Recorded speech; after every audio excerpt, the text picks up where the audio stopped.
Hey guys, welcome back to the Alerted podcast. How are you guys doing? This is a podcast show where we talk about basically anything, movies, filmmaking, and some other exciting stuff. This is a really special episode, guys. I'm really nervous, excited, and really happy to be here doing this episode because of our guest this episode.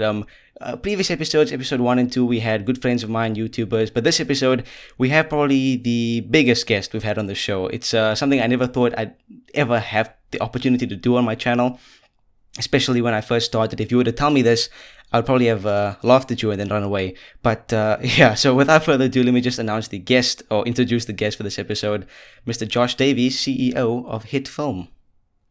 Well, I don't know what to say after an introduction like that, but thank you very much for having me. I've been looking forward to this and excited to listen to the questions and hope I can answer them. Yeah, no, I'm sure you'll answer them 100%. Before we start, I just want to say thank you for being here. This is amazing.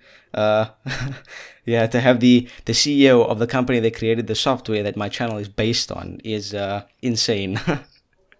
Well, no, Yeah. it's great for us, just that actually having guys like you, in particular you, it's going out there, creating content, teaching people about the software so that people can get more out of it and enjoy using it more is exactly why we do what we do. So yeah, it's a privilege to be here. Yeah, it's just fun. I just do it for fun. So something I like to ask the guests before we get into anything question related or anything like that is just like where you're tuning in from. So I know you guys are in England, but like whereabouts exactly is that? We're in a Head place called offices. Norwich.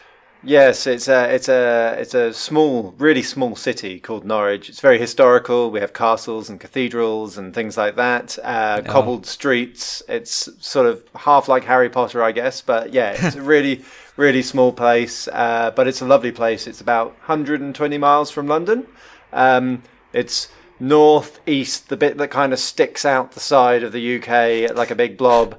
We're right smack bang in the middle of that. Yeah, I did hear a little bit about it from Chauvet in his blog when he wrote after he just finished the internship there. It seemed like a nice place, like like a very, like a down to earth place. Everyone just is nice to everyone. He talked about how you could just like compare. I'm sure he was comparing it to America, but where you can just walk down to the grocery store and just get whatever you need, and just it's a quiet life. Seems fun. Yeah, absolutely.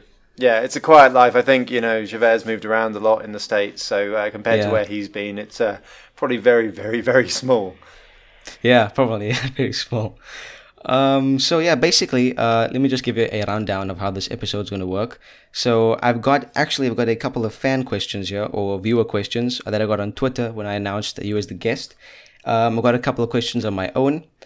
Stuff I want to talk about, and then towards the end of the episode we'll do the alerted quiz, which I'm sure most of you guys watching are very excited about. Yeah, but I'll explain more about that later on. Yeah, I hope Josh is ready for that. It's quite challenging. Oh no, But oh no. yeah, from the movie posters you guys have it on your office, I'm sure you know your movie trivia. It's if you know your I stuff. don't know about that. As long as it's older movies, I'll be all right. Yeah, there's quite a good mix. Not too recent, not too old, I think. Yeah. Okay, good. Okay, so we can jump into one of the first viewer questions, and I really like this question that was submitted by Andy on Twitter, and he basically asked, "Does Josh have an end game plan? Like something that'll, I'm paraphrasing, but something that'll make you sit back and go like, that's what I dreamed of, something like that." I think, yeah, that is a great question, but quite hard to answer. There's a lot of plans and a lot of things that we want to do, and some of those things have stayed the same during the entire time we've been doing this. Some of them have changed a lot. So Simon Jones, who does tutorials with us, he was often involved in that sort of vision of what we were doing early on, and I think we're a lot like you, a lot like a lot of the guys that use the software, in that we used to experiment, try and do things. We'd see things in the movies, in video games, in all sorts of things, and try and create something ourselves. And of course, it's really hard to do that. And we would see, a film would come out like the day after tomorrow or something like that. And while there's an awful lot of problems with movies like that, you would see big skyscrapers or things collapsing or crazy things happening, and you would be like, oh, I want to make an oil tanker go through the streets of Norwich, or I want to do something really over the top like that. And I think what we used to do is we were playing around with 3D software, sometimes Blender, sometimes like the demo versions of bigger software, and we were playing around with video editing software, and we were very aware of our limitations, but even more so of the limitations of the software that we could get hold of. So when it came to making something like Hitfilm, the big deal for us was, are we going to be able to put some of these sort of dream shots, these dream things together that we'd like to make? And very quickly, Simon and I realized, he was quite sci-fi. He wanted to do spaceships. I was more helicopters and explosions, I guess. And very quickly we realized that we actually were starting to be able to do some of the shots that we dreamed of doing. And all that did was actually spur us on to having new dreams and new ideas of what we wanted to create. But from the opposite side of that, there was also, Simon was a big about this, and I am too, in the whole like learning and community aspect of what we were doing. And all of those things don't really have an end. If there's a new effect you want to do, it's because there's a new movie or there's someone else doing something really great. And if the community's doing well, you just want it to go to the next level. And, back, because it's 17 years since we started this, a lot of the guys that came along and were young back then, and I always go back to Sam and Nico of Corridor Digital, they were kids. We were barely older than them, but we were all kids. They were doing stuff, and really quickly they were doing really amazing stuff. And that's all that we really wanted to see other people do as well. We knew that we weren't necessarily maybe the greatest filmmakers on earth, but we could make the software that would allow other people that were good filmmakers to make amazing videos. So we've been really inspired by seeing people progress even more now than we ever used to be. There's a lot more people doing a lot more stuff and caring a lot about it. So for me, there isn't really an end game. I feel I've got the best job in the world. You probably do. Well, that's just speaking about the people external to the company, but here we have a great team of really scarily clever people, the kind of people that they go, oh, I could do this and this, and you're just like, I don't even know how you work that out. But they're also just really committed and caring, and it's like a big family here. So I can't think of what I would do that wouldn't make me want to actually just be back here, coming in and working with these amazing people every day. So you're basically, So you're basically saying that you're basically living the dream that you wanted. That's the whole deal. I think it's definitely that. There's very little that I would change about what we do, apart from, we could do with being a bigger company in terms of having more income so that we could push the product out there in a bigger way. But you have to be careful about all of these kind of things. And actually, I wouldn't want to sell out our idea of what we're doing just so that we could be bigger.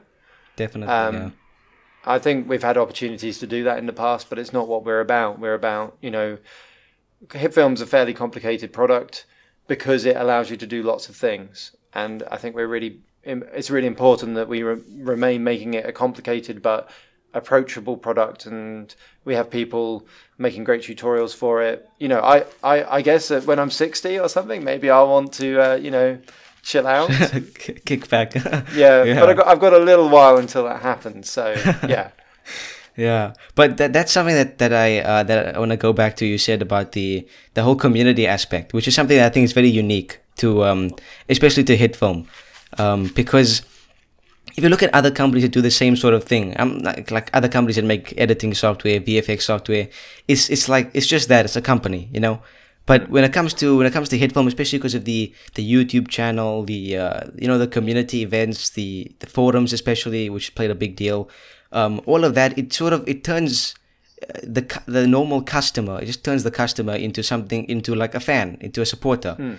So I really don't think that, I can't think of another company that does something as well as that, where, especially when it comes to free software, you're trying to, help filmmakers. I mean, for me, personally, I was just editing on Movie Maker, and I was just, piecing together, normal edits, no sound with like a background track. And then I decided, okay, let me try and step it up, but then After Effects is too expensive, stuff like that. And then Hitfilm 3 Express came out, and that sort of changed everything. I mean, if I didn't go in Hitfilm 3 Express, I mean, I wouldn't be here right now talking to the camera and to you. So it's stuff like that. It's like, it's very important about the whole community aspect that really, it really drives the product forward. So, absolutely. Yeah. I think, that what you're saying there is completely true, and it makes me very happy to hear that that's how you guys feel about it and see it as well. Yeah, It's a hard balance to work out how you make a company, which, because you employ people and people have mortgages and food to buy, that you have to be families to feed. you have to be a company to be able to do those things. But actually, what you want is we can have certain insights into how to make the product good and what people want. But what we want is a really close relationship with the people that use it, and for them to go, well, it's great whether they tell us that something is bad and we need to change it, or it's great whether they have a new idea for something. Either way, that drives us to make the product better. And in the end, we're not making the product for ourselves. We're making it for people to go out there and use it to make cool things. And I think we're very lucky here that all of the team really embody that idea of like listening to the users. So for all the people that you guys see on the forums or on the YouTube, there's a whole bunch of people here that actually, we call them lurkers, I guess. They lurk on the forums. They read the posts. They're seeing what people are saying, and they're going back and they're doing the technical part to try and work out how they can fix those things. And that's the important part. Yeah, that's the thing. That's the whole difference, I guess, with Hitfilm. Where, there's dedication when it comes to, the minute you make the sale, you don't just, oh, bye, it's done now. I don't want to see you again. It's not like that. Yeah, I think we've always felt that there's an imperative with making a product that is at least, a big portion of what we do is about people learning a craft, as it were, and they may not stay with Hitfilm forever. But what they are trying to do is saying, hey, I'm a creative, I've got a voice, I've got a story, and I want to tell it. And Hitfilm's one of the tools I'm going to use to do that. So we feel that, as a lot of our users are maybe younger than our competitors' users, After Effects has an older age demographic than we do. We feel it's important just to make the product about learning, about acceptance, about, that you're part of a community that's worldwide. Because I think sometimes people, I think actually all the way through the history of our forums and communities, people have liked the idea that it's international and that they are part of a group of people that, irrespective of where they're from, what their background is, what their beliefs are, they feel that they're actually part of that same sort of creative team of people.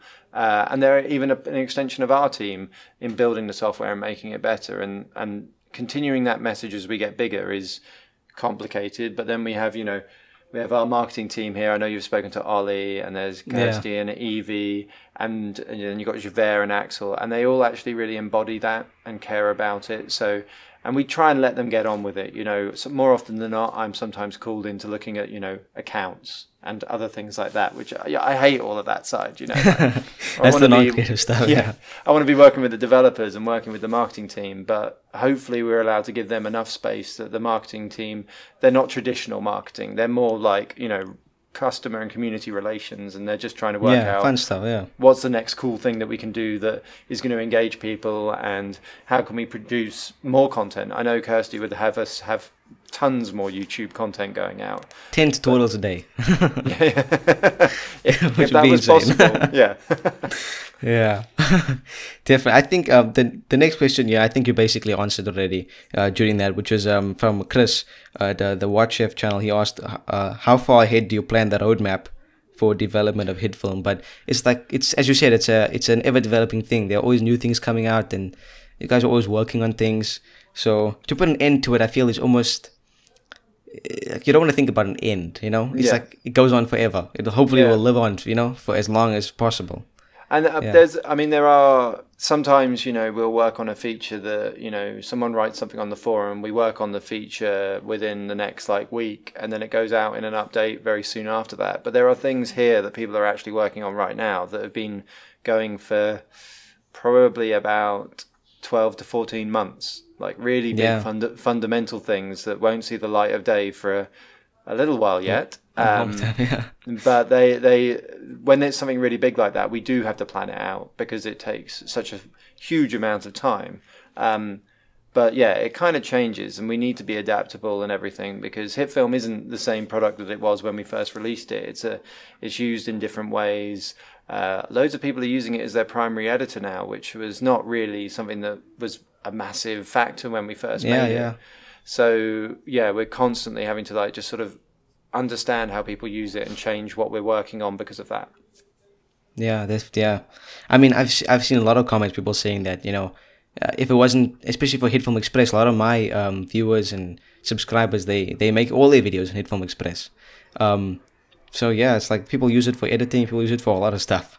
Yeah. And it's going to be a better editor in the fairly near future as well.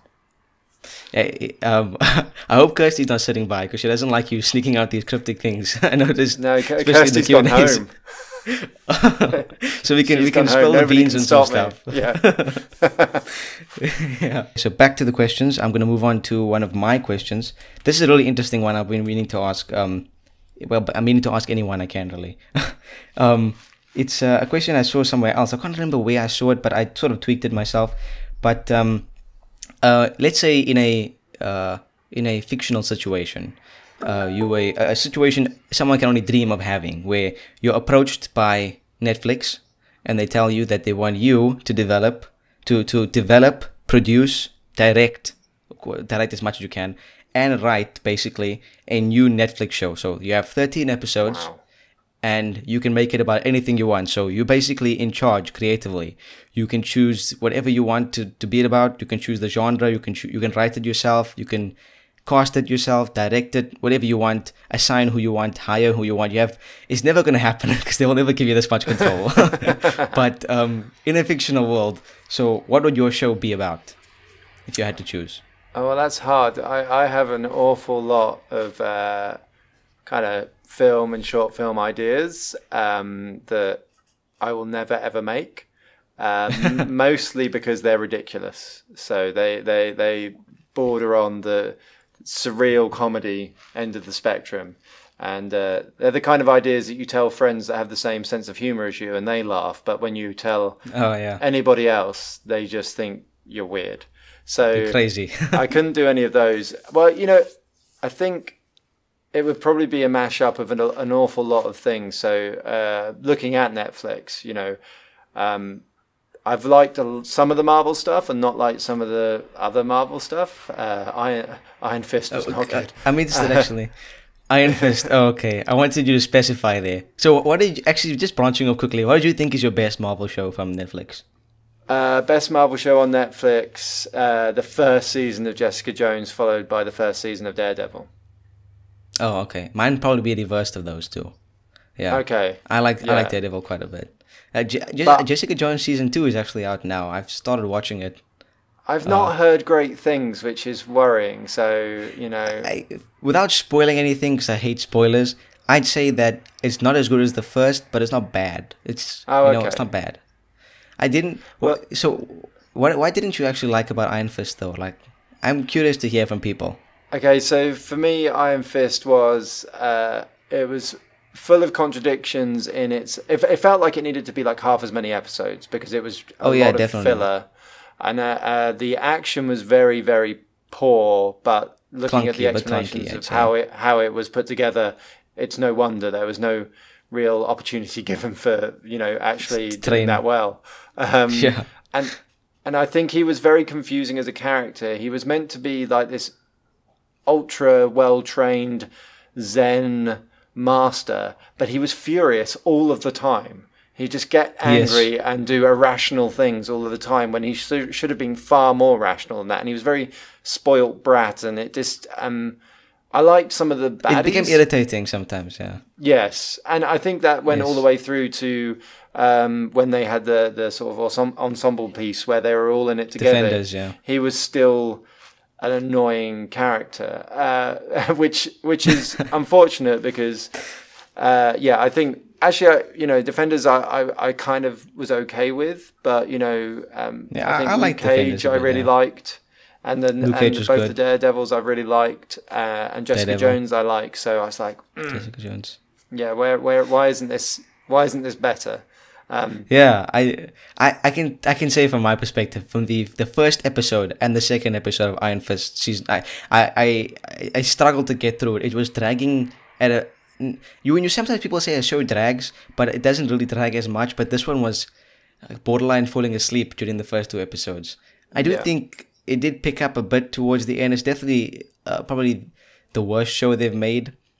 I did like some of the action, but if you compare it to something like Daredevil, then it's like blown out of the water because, But, and you said you thought about the excuses they made, stuff like they didn't have much time to train and stuff like that. And sometimes I'm thinking, from especially from like my perspective, and I'm sure your guys' perspective, a lot of the times you're working on especially on low budgets, where we have, very little to spare, very little time, stuff like, stuff has to get done. And then you look at these shows where they being paid a lot of money to make it. And I almost feel like, I'm sure the film production is still difficult, still hard, but I almost feel like they don't get to make excuses a lot of the times. Yeah. It's sort of like it's not fair to say that, but it sometimes feels like, you get what I'm trying to say, where it's almost like it's, like, how can you have an excuse? Like Absolutely. Another thing that I know, like, have you seen Black Panther yet? I have seen Black Panther, which I didn't think it was as good as a lot of the reviews I'd read, that it was the best Marvel film ever. Overhyped, definitely overhyped. Yeah, I thought it was good. I thought a lot of the CG in it was a bit dodgy. And having only seen the Thor Ragnarok maybe a few weeks before, I much preferred that because of the comedy in it, and it just Thor is such a daft character anyway. Like, it's such a camp, silly character, it's a loony character. Yeah. So the way that they played it was really, really great, and I really enjoyed it. So I liked Black Panther, but I didn't love it. But yeah, I guess going back to my Netflix show. Yes, let's get back to that before we get further off topic. So what genre would you make? Okay, so other Netflix shows I've loved, House of Cards, although that's a bit weird now, but like House of Cards I loved, but actually the one I've loved the most is Stranger Things, and with season 2 being actually, for me, I loved season 1, and I thought season 2 would be 90% as good, but I would be happy with 90% as good, whereas actually I thought it was, in a lot of ways, apart from a couple of places, it was better than season 1. I think so. So I think, as Back to the Future is my favourite film of all time, I'd probably want to go. Yeah, the first. Well, I actually like all 3, but the first one is fantastic. I think it would have to be like an 80s kind of vibe to it. And I guess we're feeling this a bit in Ready Player One, but I'm really into VR as well. So it would probably be investigating how.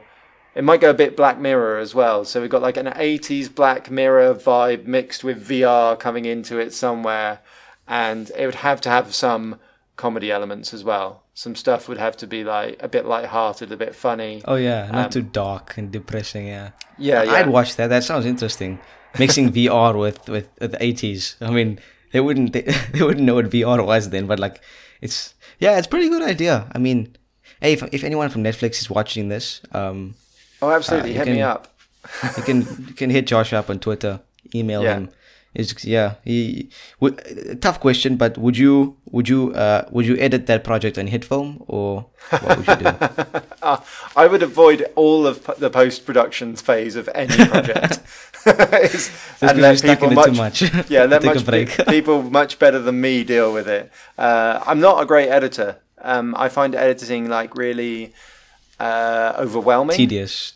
Also tedious. You get all of that footage. You get multiple takes from multiple angles, and there's just an infinite combination of how you can pick this take with this take and how they run together. But you preferred this take, but that only works with that other take. It's just it blows my mind. Insane, yeah. I'm much better with a visual effect where someone says, "Okay, well, here is the shot. and in this shot there now needs to be, 1,000 stormtroopers, and you're like, okay, Yeah. I've got one thing to deal with, and I've been told what I've got to do with it. You've got a set list of stuff to do. Yeah, absolutely. It's not And like it you might have be a to really be- long yeah. list, but yeah, it's not like there's an infinite combination. There's like a jigsaw puzzle, Yeah. and all of the pieces can fit together in any way that you want. Get on Yeah, with it. yeah. If you compare it like that, it makes editing look silly compared to visual. Normally, people would think visual effects is more, what do you call it? It'd be more complicated than editing, but in that way, it wouldn't. I mean, you just have a shot list, and the director will just tell you add this in and add it in. It's done. Yeah. And obviously, you can make tweaks and stuff later on. But yeah, definitely in that way, I think it's way easier than editing.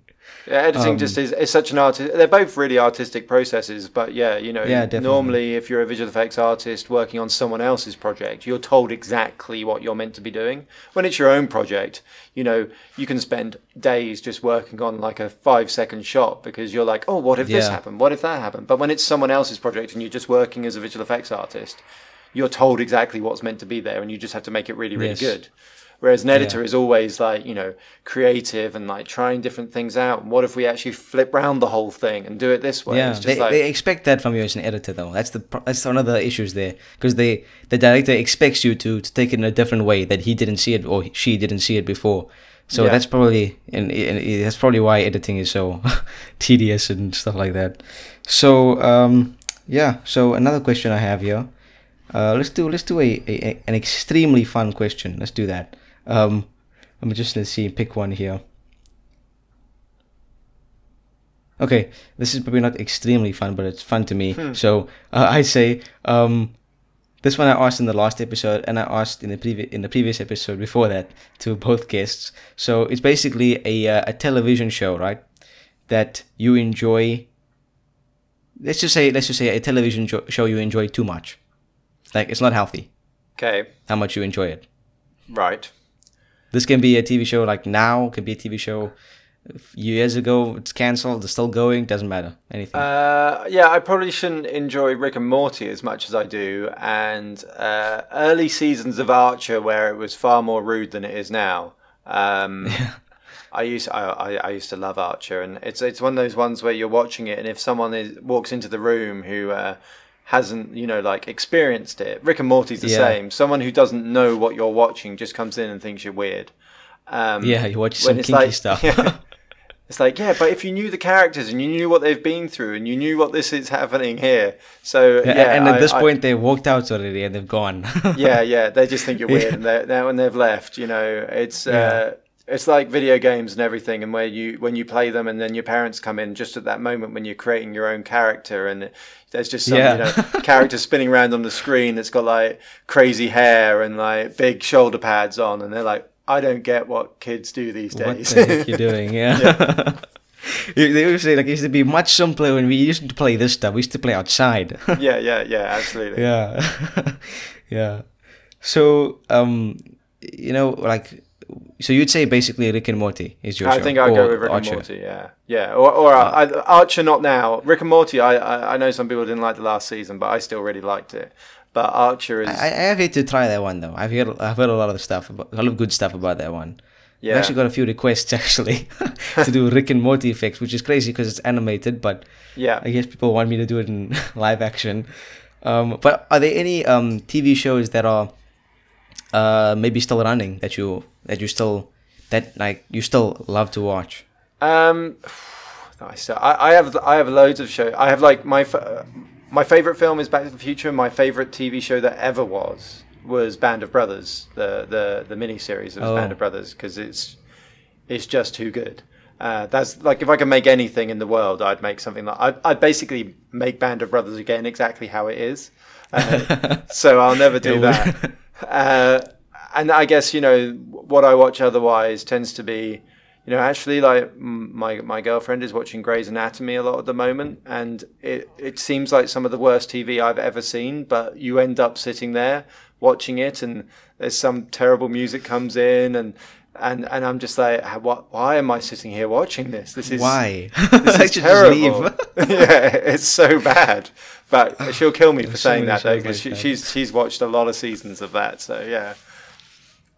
Josh's girlfriend, if you're watching this, please do not kill him. He's just speaking his truth, okay? She probably will watch this. Just, like, it'll be at some completely weird juncture where, like, 3 months' time, she'll be like, I watched you on YouTube today. And I'll be like, what did I say? Oh, no. Did you watch 20 minutes in? Please tell me you didn't. A lot of shows have fallen off the wagon, though. A lot of shows have fallen, like, deep off the wagon. Where they're doing stuff, you don't really understand what they're doing anymore. Especially some of the DC shows. That stuff. I kind of wish a lot of them would stay, true to like a much shorter story arc, maybe like a 3-season story arc, and then just go like, we're done now. But I know there's more money to be made here, but we had this really good, tight idea of how we were doing this, and now we're done. But there's just too much money for these companies, so they just keep on going. Yeah, especially when it comes to comic books, it's never gonna die. No, I mean, that's the thing. Yeah, it's like it's like a. It's like a phase they're going through. People are going through for the last 10 years now. I mean, I've seen like the Marvel films. I mean, I forgot. Maybe it's 17 or 18 Marvel films are out now, and they obviously are wrapping it up now with Avengers: Infinity War. But they plan to they've announced they're gonna restart the whole thing again. And they got sort of generation, like, an additional generation of stuff. But that's why they bought Star Wars as well. This is my cynical belief on why they bought Star Wars, is because, what is this? Marvel was coming to an end. Disney own every big property that there is to own. Basically, yeah. And Marvel's coming to an end. They know mainly because they know they can't keep the stars involved much longer, because Robert Downey Jr. will have like a Zimmer frame, and it won't work as Iron Man anymore. Even though I think he's great as Iron Man, but they're already paying him buckets just to stay. Absolutely. He was supposed to be out a few films ago, but they've giving him half the movie's budget just to stay. Yeah, because he's like the king of the Marvel universe. But then, I know stars like they buy Star Wars so they can carry it on. They'll have another set of spin-off movies that last until they can maybe even just reboot the last set. I think the weird thing about Disney is they make Disney and Pixar. I'm a massive Pixar fan. They're just me as well. Yeah. They have amazing creative talents within those teams, but I think the most talented people in those teams are the accountants that are able to work out how much money they can spend on these films and keeping the stars involved versus the crazy returns they're going to get back. Yeah, just ridiculous. Ridiculous amounts of money. It's just such a crazy thing that all of these big film franchises are all owned by the same people. It's And talking about movies coming out forever, I mean, they've greenlit like 10 more trilogies from Star Wars, and there's a whole new set of Marvel films coming out. Then if you look at something that's been out of the water for a while, which is Avatar, where there's like another 10 more of those films coming out, and you wonder why. Like in my opinion, I don't really understand why he's bringing out James Cameron, why he's spending. I mean, that's one of the great directors, James Cameron. I mean, like Titanic and all the stuff he's worked on, but then he's sort of like focusing all his energy at Avatar, which for when Avatar 1 came out, it was more spectacle than being a really good movie. I think, personally, yeah. It's like, whoa, they can do this. The first time they could do something so crazy like that. But now when I can't think of any. Well, maybe they'll invent something completely new for the film, like visual effects wise, to grab audience in. But otherwise, I mean, what do you think about the whole Avatar thing? Are you even excited for the movies, or you just don't care? I'm kind of not excited for the movies, but the thing, I guess, actually, weirdly for me, James Cameron is probably the most influential director of my generation, and particularly with the genre of films that we're most closely associated with. I love Steven Spielberg and the stuff that he does, and I love the nostalgic feel that he puts into things and everything. But James Cameron, at every turn, has advanced technology in films. Yeah. From just like from like way back around The Abyss and all of those things coming into Terminator 2, all the way through to Avatar and Titanic as well. He takes what seemingly is impossible at the time and builds a team around him to make it possible. No one else seems to be able to do that at the same level. You get little bits of it, like the Planet of the Apes stuff that's been recently has pushed technology on, as did Lord of the Rings, does Star Wars. But if there needs to be like a seismic shift this was these other people kind of take other things that have done had maybe only been 3 or 4 shots in a movie and then apply them to an entire movie, like Planet of the Apes. But like when you need a seismic shift of like the technology isn't there, or people haven't even thought of how to make this thing, James Cameron seems to have this visionary element where he can go, no, this is possible. Yeah, and everyone's playing catch up. Yeah, he has an idea, and everyone has to. Yeah. I can't imagine that there won't be something in the future Avatar movies where he doesn't shake things up again. So, you know, I think, you can't discount him for that. It's an unusual talent to have. In a way, I kind of wish, you know, because Ready Player One has been heralded as, because it's a film about VR, that they're kind of linking it into VR experiences and everything. It kind of feels to me that you wanted someone more like James Cameron behind the helm of that from a visionary technology point of view than Steven Spielberg, even though I do love Steven Spielberg. I think James Cameron might have actually been able to take us somewhere a bit different. I can see what you're saying there. Because of, you know, the whole technologies, that makes sense. That makes sense. Steven Spielberg he's also one of the great directors, but he does make... there are instances where he doesn't perform really. I mean, you can always see that directing there. You can always see that there's solid directing and he knows what he's doing. Just sometimes the material is, you know, unsatisfactory or just satisfactory.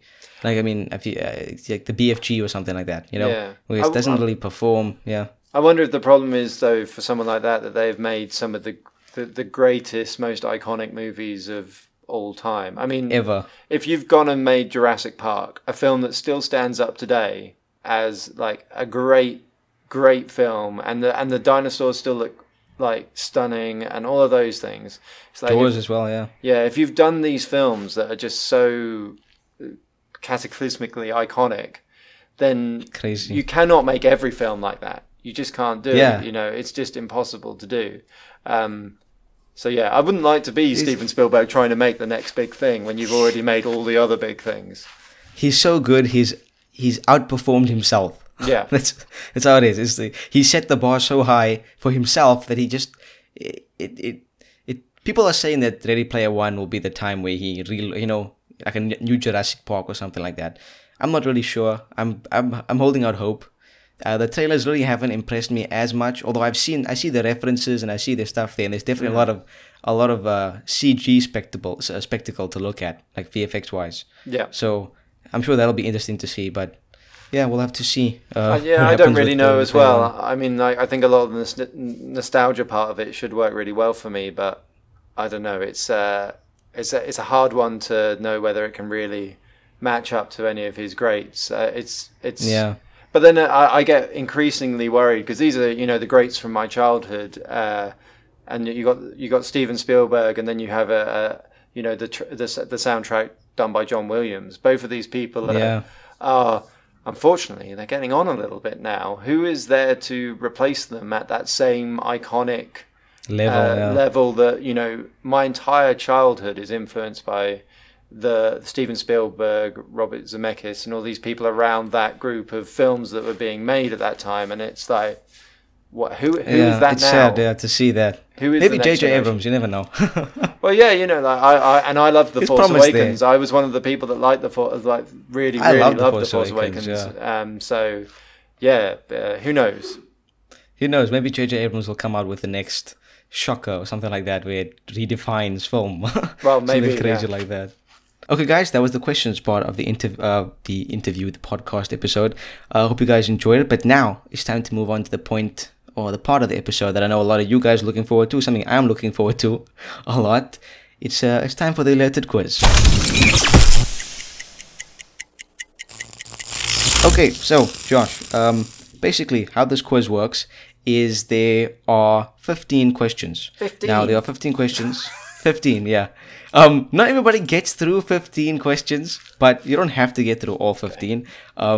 So yeah, let me just pull up the rules here on my iPad. The basic rules are, there are 60 seconds, okay? So I'm going to start a timer for 60 seconds, and the minute the 60 seconds starts, I'm going to be rattling off questions as fast as I humanly can, and you're just going to, it's mainly 1 word, 2 word, 3 word answers, stuff like that. Okay. So I'll say the question, you give the answer, I'll tell you if it's correct or not. and we'll move on to the next question. So, in the previous episode, I can bring up the scoreboard. Chauvet scored a 2 points, which is pretty fantastic, if you tell me, because it's a pretty hard quiz. Not to flatter myself, but it's pretty hard. 2 out of 15. Yeah. What?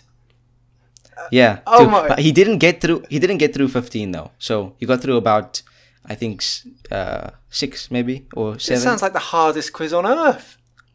But then this is where you can get scared now, because then Grant Cook from Film Learn and the channel, he came on the next episode and he got an 8 points. So that's I'd be scared. Yeah, I'd be scared too.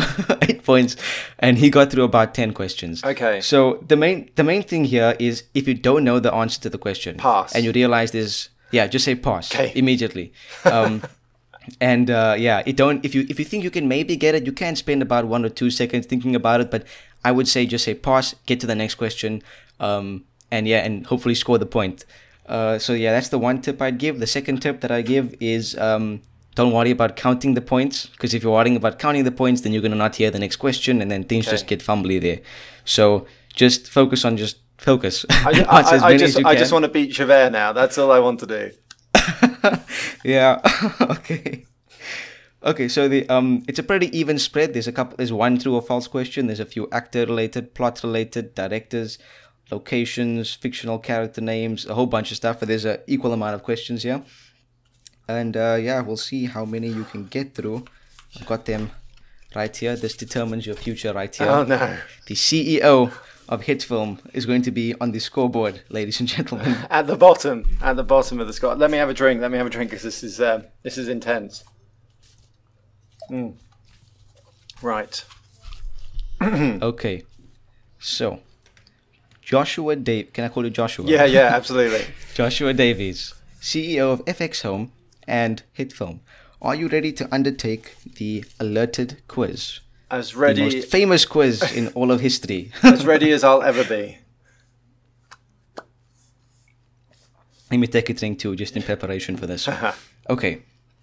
So, I will get the pen ready to mark the questions off.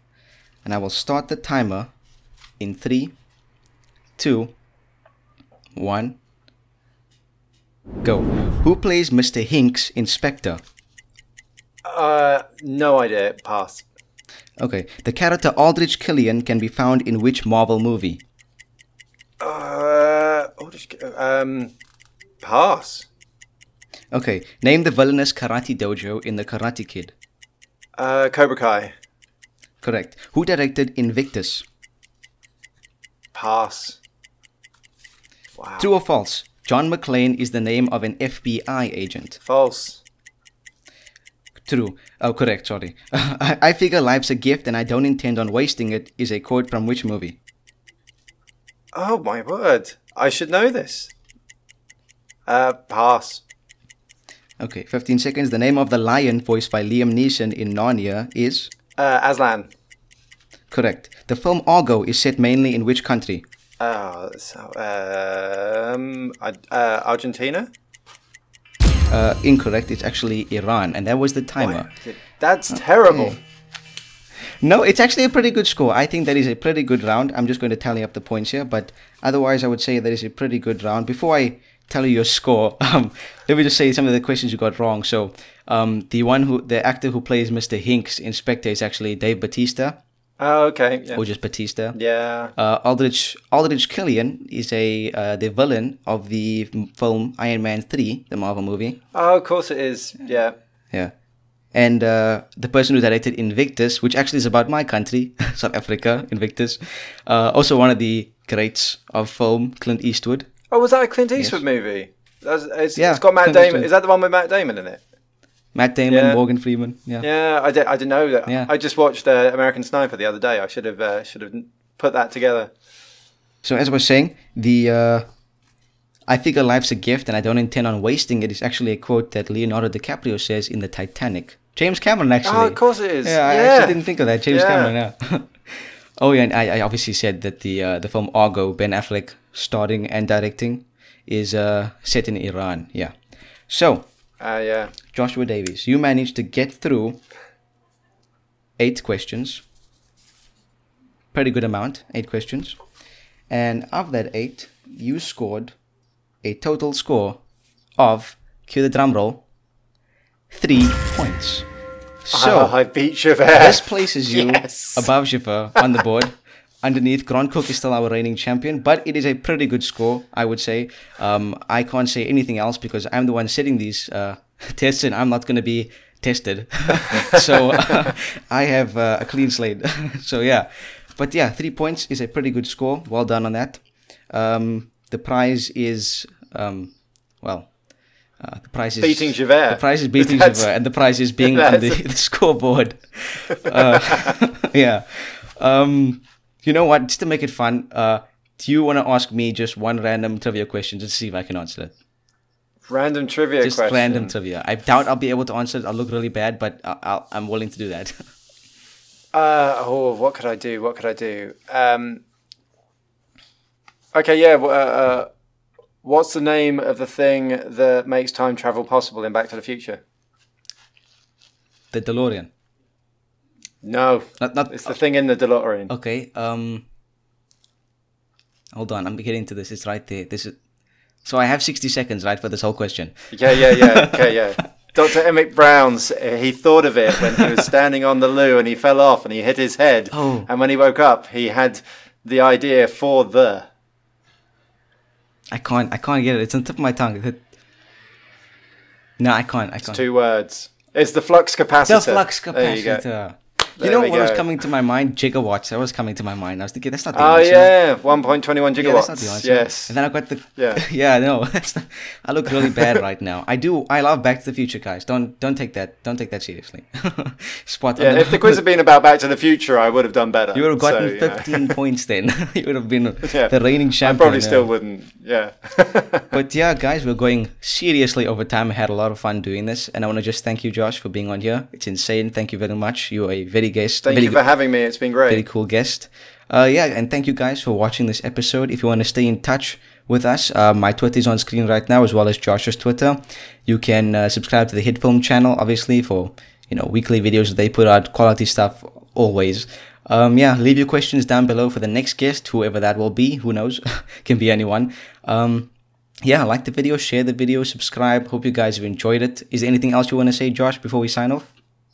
Just thanks for having me, and yeah, I hope all your viewers get a laugh out of how bad I was at the quiz. You're pretty good. Don't beat yourself up. Okay, so yeah, that is it. I hope you guys have enjoyed it, and we will catch you in the next one.